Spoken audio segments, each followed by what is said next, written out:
वैष्णवीने आपल्या आयुष्याचा केलेला शेवट हा अत्यंत दुर्दैवी आहे.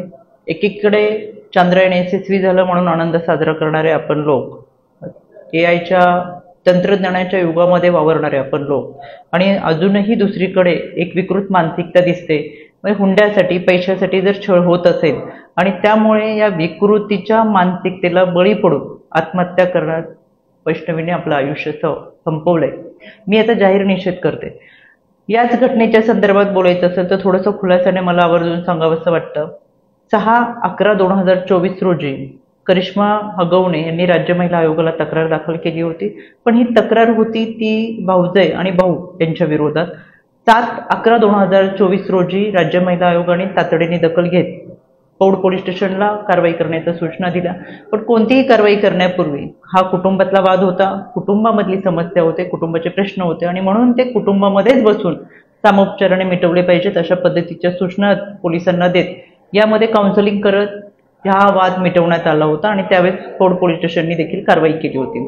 वैष्णवीने आता जी आत्महत्या केली यामध्ये कोणत्याही पद्धतीची तक्रार वैष्णवी स्वतःकडून किंवा माहेरच्या लोकांकडून ही आयोगाला आलेली नव्हती. यामध्ये स्वतः राज्य महिला आयोगाने सुमोटो दाखल करत 19 तारखेला ही केस घेत संबंधित पोलीस विभागाला कारवाई करण्याच्या सूचना दिलेल्या आहेत.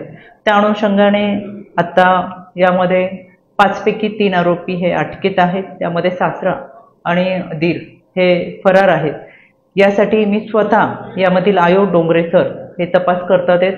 आणि या फरार आरोपींच्या तपासासाठी 4 टीम हे तैनात केलेले आहेत. त्याच्यामध्ये क्राईमचे असेल, स्वतः पोलिसांचे असेल, सायबरचे असेल, आणि अँटी गुंडा टीम सुद्धा आहे जी त्यांचा तपास करते.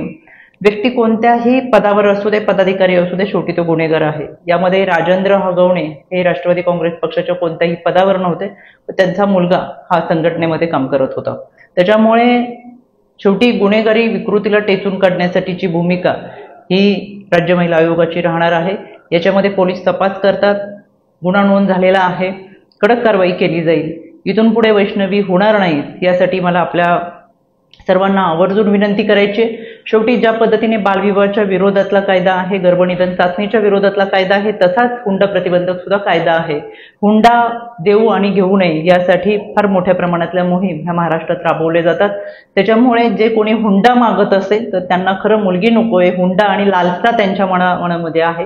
त्याच्यामुळे आपण तळहाताच्या फोडासारख्या जपलेल्या मुलीसाठी जर विवाह करत असताना कोणी हुंडा मागत असेल तर तातडीने पोलिसांकडे गुन्हा नोंद करण्यासाठी मागणी करा, कारवाई करा. आणि खऱ्या अर्थानं या कायद्याच्या चौकटीतून कायदा अधिक सक्षम आहे. पण त्या पद्धतीने आपली भूमिका मांडण्यासाठी आपण सगळेजण एकत्रितरित्या काम करूया. राज्य महिला आयोगाच्या वतीनं सुमोटो दाखल करत यामध्ये पूर्णपणे पाठपुरावा केला जाईल. आरोपींवरती कठोर कारवाई आणि शिक्षा होईल यासाठी राज्य महिला आयोग हे सतर्क आहेत. पण त्याचबरोबर हुंडासाठी कोणाचा बळी जाऊ नये याच्यासाठी आपण सगळ्यांनी एकत्र येत खऱ्या अर्थानं भारतरत्न डॉक्टर बाबासाहेब आंबेडकरांनी तुम्हाला आणि मला संविधान दिलंय, घटना दिलंय, तर यासाठीच की माणूस म्हणून आपल्याला जगता आलं पाहिजे. म्हणून या संविधानाच्या माध्यमातून, कायद्याच्या माध्यमातून माणूस म्हणून जगण्याचा प्रयत्न आपण सगळेजण करूया.